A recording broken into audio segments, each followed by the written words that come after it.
আমরা একটা ফ্ল্যাগ তৈরি করব। এখানে আমাদের এই পেজটা আছে, এই পেজ অনুযায়ী আমাকে কালার পড়বে, ঠিক আছে? সেই কালারটা পড়ার জন্য আমাকে কিবোর্ড শর্টকাট ইউজ করতে হতে পারে, অথবা আমি এখানে সবাই খেয়াল করি, এখানে লেখা আছে আমাদের কি পেইন্ট বাকেট, ঠিক আছে?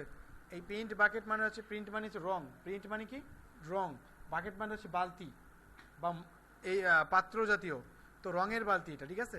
আমি রঙের বালতিটা নিলাম। এবার এই রঙের বালতিটা, এটা বলে সেট ফরগ্রাউন্ড কালার, এই জায়গাটাকে বলে। তো সেট ফরগ্রাউন্ড কালারটা আমার নাম এখন আসবে, আসছে। এই সেট ফরগ্রাউন্ড সবুজ আছে, আমি ক্লিক করার সাথে সাথে সবুজ হয়ে গেছে।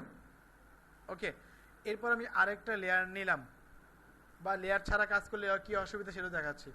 এটাকে বলে মার্কিউ টুল। আমি ইলিপ্টিক্যাল মার্কিউ যাবো, রেক্টেঙ্গুলার না, ইলিপ্টিক্যাল। এটাকে আমি সুন্দর করে গোল হয়ে আসবে, আসছে, নাইস। তো এটা নিলাম। এটা জায়গা কি করব, আমি সুন্দরভাবে একটু গোল কালার দেবো। কি কালার? এটাকে ওয়ান ক্লিক, এরপরে উপরে যে রেড কালার, এখানে লেখা আছে ভালো করে খেয়াল করে, নিউ, নিউ জায়গার রেড, আর কারেন্ট মানে বর্তমান বা এখন অবস্থান, এটা সবুজ। দ্যাট মিনস এই সেট ফরগ্রাউন্ড কালারটা কি আছে? কারেন্ট। আর কারেন্টটা এখন আছে কি সবুজ।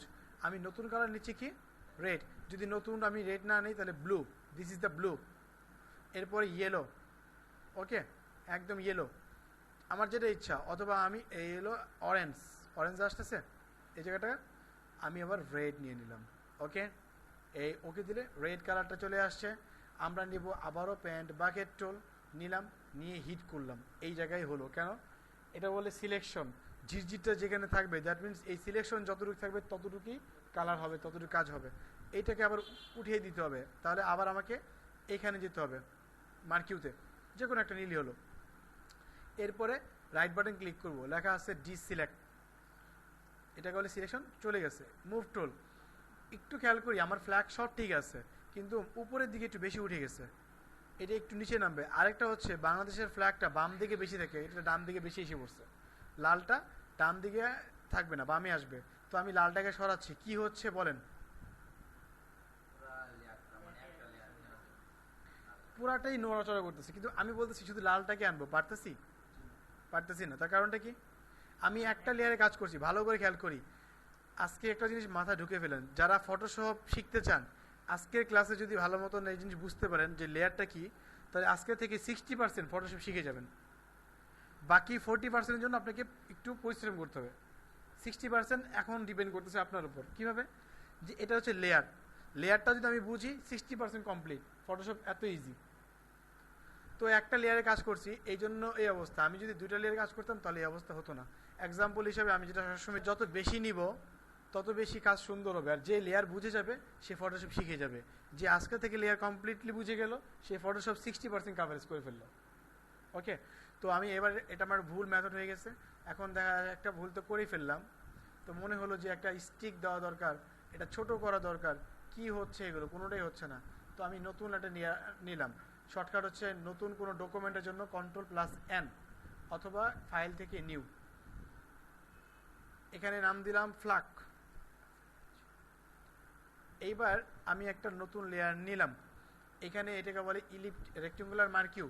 মার্কিউ মানে সিলেকশন করা বা চিহ্নিত করা, মার্ক করা, ঠিক আছে? এইটুকু চিহ্নিত করলাম। এই জায়গায় একটা কালার হবে, কি কালার হবে? Red colour. ওকে, আমি কিবোর্ড শর্টকাট ইউজ করবো, সেই জন্য আপনাকে স্টিকি নোটের মাঝে দেখাই দিতেছি যে কি কাজ করব।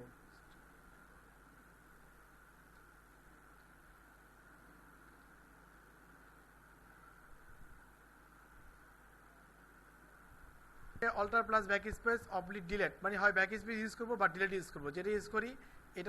এটার মানে হচ্ছে set foreground colour, this is the foreground colour, এইটা আসছে। এই রেড কালারটা এখানে চলে আসবে। তো এটা কখন আসবে? যখন আমি এই কমান্ডটা ইউজ করব, সেট ফরগ্রাউন্ড কালার। ওকে, তো আমি ফরগ্রাউন্ড কালারটা দিতে যাচ্ছি, নিলাম। এটাকে keyboard shortcut alter back space, দেখেন সবাই আমার দিকে, লাল হয়ে গেল। কি করলাম? কিন্তু আমরা জানি আমাদের ফ্ল্যাগের কালারটা কি সবুজ, আমরা সবুজ করে দেবো, তাহলে আমার একটা ভুল হয়ে গেল না একটা। এই সিলেকশন থাকা অবস্থায় আমাকে ভুলটাকে ঠিক করার জন্য এইখানে ক্লিক করলাম, ক্লিক করে আমার সবুজ কালারে চলে গেলাম, দিস ইজ দ্য আমার flag colour, and alter back space, সবুজ হয়ে গেছে। ভালো করে খেয়াল করি, যতটুকু মার্কিউ করা হয়েছে, মার্কিউ মানে মার্ক কি চিহ্নিত করা, মার্কিউ মানে নির্ধারণ করে চিহ্নিত করা, এটা একটা জায়গায় নির্ধারণ করছি না, এই জায়গাটা চিহ্নিত করছি। এখন এই জায়গার মাঝে আমার এই কালারটা পড়বে, অন্য কোথাও পড়বে না, দ্যাট ইজ দ্য মার্কিউ। তো এইটা হলো মার্কিউ, আমি সবুজ দিলাম। এটাকে আবার উঠাতে হবে, ডিসিলেক্ট উঠাতে হলে কী করতে হয়, রাইট বাটন ক্লিক করে ডিসিলেক্ট। ওকে, এটা আমরা জানি। আজকে আরেকটা ইউজ করব, সেটা হচ্ছে শর্টকাট Ctrl+D, এর মানে হচ্ছে ডিসিলেক্ট, ঠিক আছে। তো আমি এটাকে ডিসিলেক্ট করতে যাচ্ছি। ওকে, তো আমি এবার দেখি, আমি এখান থেকে কিবোর্ড শর্টকাট দিলাম Ctrl+D, চলে গেছে। ওকে, এরপরে আমাকে আরেকটা, এটাকে দিলাম আমার আপনার গিয়া ইলিপ্টিক্যাল রেক্টেঙ্গুলার, আরইসি মানে হচ্ছে রেক্টেঙ্গুলার, ঠিক আছে। এরপরে আরেকটা লেয়ার কি দেখা যাচ্ছে না, বড় করে দেব, এখন দেখা যাচ্ছে। আরেকটা লেয়ার নিলাম, এইখানে ক্রিয়েট এ নিউ লেয়ার, এই জায়গাটা লেখা আসছে না, ক্লিক করলে নতুন লেয়ার আসছে। আমি নিব এবার ইলিপ্টিক্যাল মার্কিউ, 2 নম্বরটা ইলিপ্টিক্যাল মার্কিউ। এইখানে আমরা কি করব, এইটা দিব। একটা জিনিস খেয়াল করেন, ডাব্লিউতে হচ্ছে উইথ আর এইচে হচ্ছে হাইট, উচ্চতা এবং চড়া। উচ্চতা আর চড়াটা আমি সেম না, দেখেন একটা হচ্ছে 2 আর একটা হচ্ছে 3, কিন্তু এই যদি সমান না হয় তাহলে কি হচ্ছে, কম বেশি হয়ে যাচ্ছে। এটা হবে সার্কেলটা অ্যাভারেজে স্কোয়ার, মানে গোল সমান, উপরেও যা নিচেও তা। তাহলে কীভাবে করবো এটা, কিবোর্ড থেকে আমরা শিফট অল্টার ইউজ করব। কি করব, শিফট অল্টার, তাহলে এটা হয়ে যাবে। এই কিবোর্ডে শিফট অল্টার ধরলাম, এবার দেখেন দুইটার মান একদম সেম টু সেম, 4.33 4.33। যদি শিফট আর অল্টার ছেড়ে দিই তাহলে কি হচ্ছে, একটা মানে ভিন্ন মান চলে আসে। আমি মানে একদম এক্সাক্ট করতে পারতেছি না, এক্সাক্ট করতে গেলে শিফট অল্টার ইউজ করব, ঠিক আছে। কিবোর্ড থেকে দিয়ে দিলাম, এটা কালার কি হবে, আমার সাইজটা সেম থাকবে, ঠিক আছে। তো আমরা দেখলাম একটু আগে, এটা আমরা করে দেবো, শিপ বলটা ধরে মাউস দিয়ে ড্র্যাগ করবো, মাউস ছেড়ে দিয়ে না কিন্তু, মাউস দিয়ে ড্র্যাগ করবো। ওকে, এরপর আমি লাল কালারটা দিতে যাচ্ছি, লাল কালার চলে গেলাম, এইটা চলে আসলো। এবার কি করব, কিবোর্ড শর্টকাট আমরা আরেকটা শিখবো, সেটা হচ্ছে আমাদের কন্ট্রোল ব্যাকস্পেস।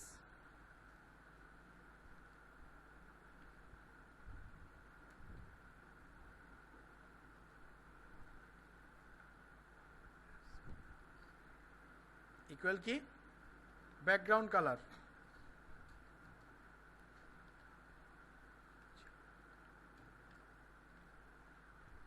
ঠিক আছে, কন্ট্রোল প্লাস ব্যাকএস এর সমান সমান হচ্ছে ব্যাকগ্রাউন্ড কালার। তো আমরা দেখি ব্যাকগ্রাউন্ড কালারটা আমি দিতে চাই, ভালো করে লক্ষ্য করি আমার ব্যাকগ্রাউন্ড কালারটা কি আছে, ব্যাকগ্রাউন্ড কালারটা রেড আছে, সবাই দেখেন, আর ফরগ্রাউন্ড কালারটা হোয়াইট আছে।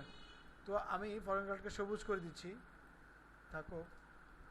ওকে, তো ব্যাকগ্রাউন্ড কালার দিতে চাই, অল্টার ব্যাকস্পেস, আসছে রেড।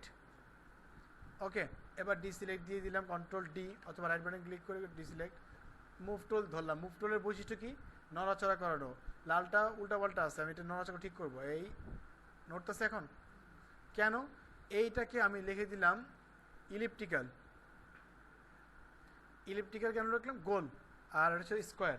তো আমি এখন এইটা লালটা ধরতে পারতেছি, তাই না। তো আমার দরকার সবুজটাকে ধরা, তো আমি বললাম এই যে সবুজটাকে ধরলাম, ধরছি না। এখন কি হচ্ছে, সবুজটা ধরলাম কিন্তু নড়তেছে কে, কেন, এই লেয়ারটাতে আমি নাই, আমি আছি লাল লেয়ারে, ঠিক আছে। আরো বুঝিয়ে দিতেছি, রেখে দিলাম রেড, এটা দিলাম গ্রিন। তো আমি সিলেক্ট করলাম কাকে, রেড লেয়ারে। তো আমি বলতে সবুজটা নড়ুক, ধরছি সবুজ কিন্তু হচ্ছে কি রেড। আমাকে এটা বুঝতে হবে আমি লেয়ারে ভুল করতেছি। কখনো যদি এমন হয়ে যায় আমি ধরতেছি একটা, বিহেভ করতেছি আরেকটা, তাহলে বুঝতে হবে আমার কি হচ্ছে, লেয়ারটা ভুল ধরছি। এবার আমি সবুজ ধরতেছি, এই ধরলাম, এবার কি নড়তেছে সবুজটা।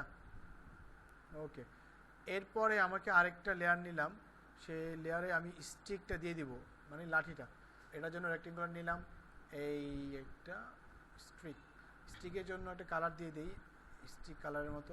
ওকে, এখানে কি করব, অল্টার ব্যাকস্পেস, লাঠি হয়ে গেল, কিন্তু লালটা কিন্তু ঠিক নেই, তাই না।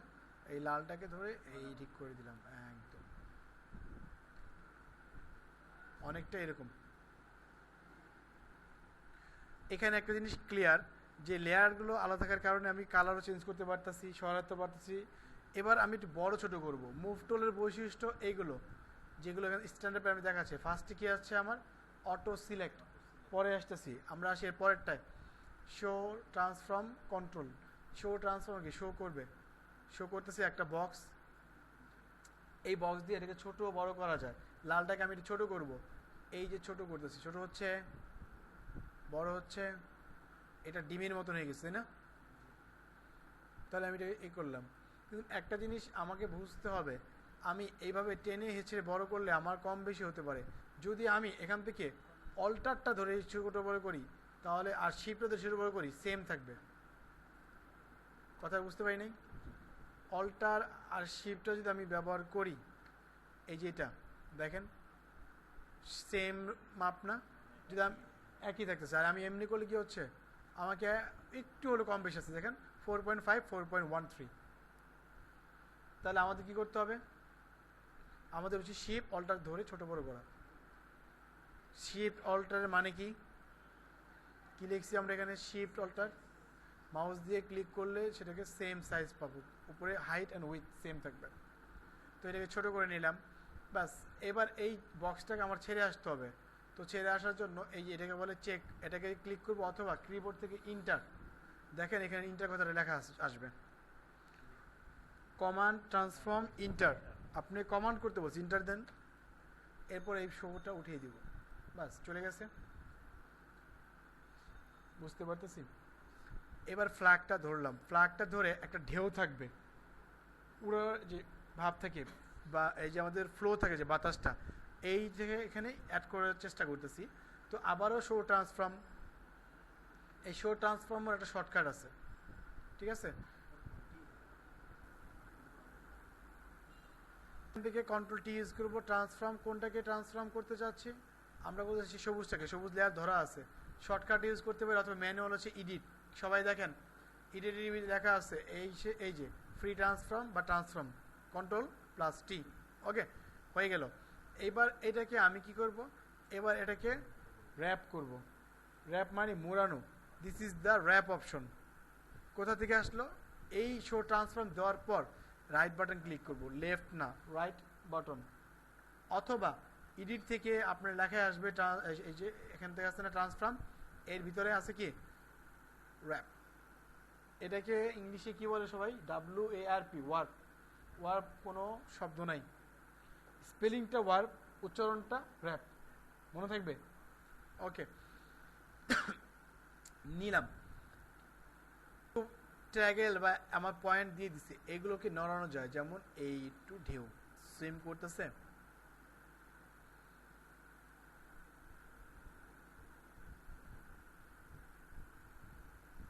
এই যে দোল খাচ্ছে।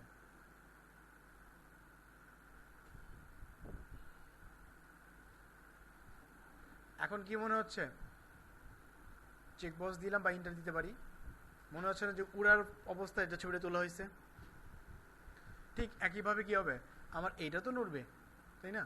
তো এইটাতে কি করতে হবে, কন্ট্রোল ট্রি, আবারও র্যাপ।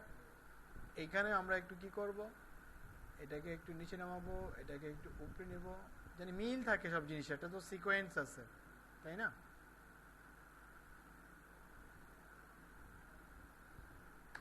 দেখেন এখন যে কেউ দেখে বলবে এটা যে আসলে উড়তেছে, উড়লে যেটা হয় তাই না? তো এইভাবে করে আমরা আমাদের ফ্ল্যাগ করব, সেটাকে উড়াবো, করবো, সব কিছু করতে পারবো, একসেপ্টটা। ঠিক আছে? তো আপনারা এখন সবাই এই কাজটা করে আমাকে দেখান।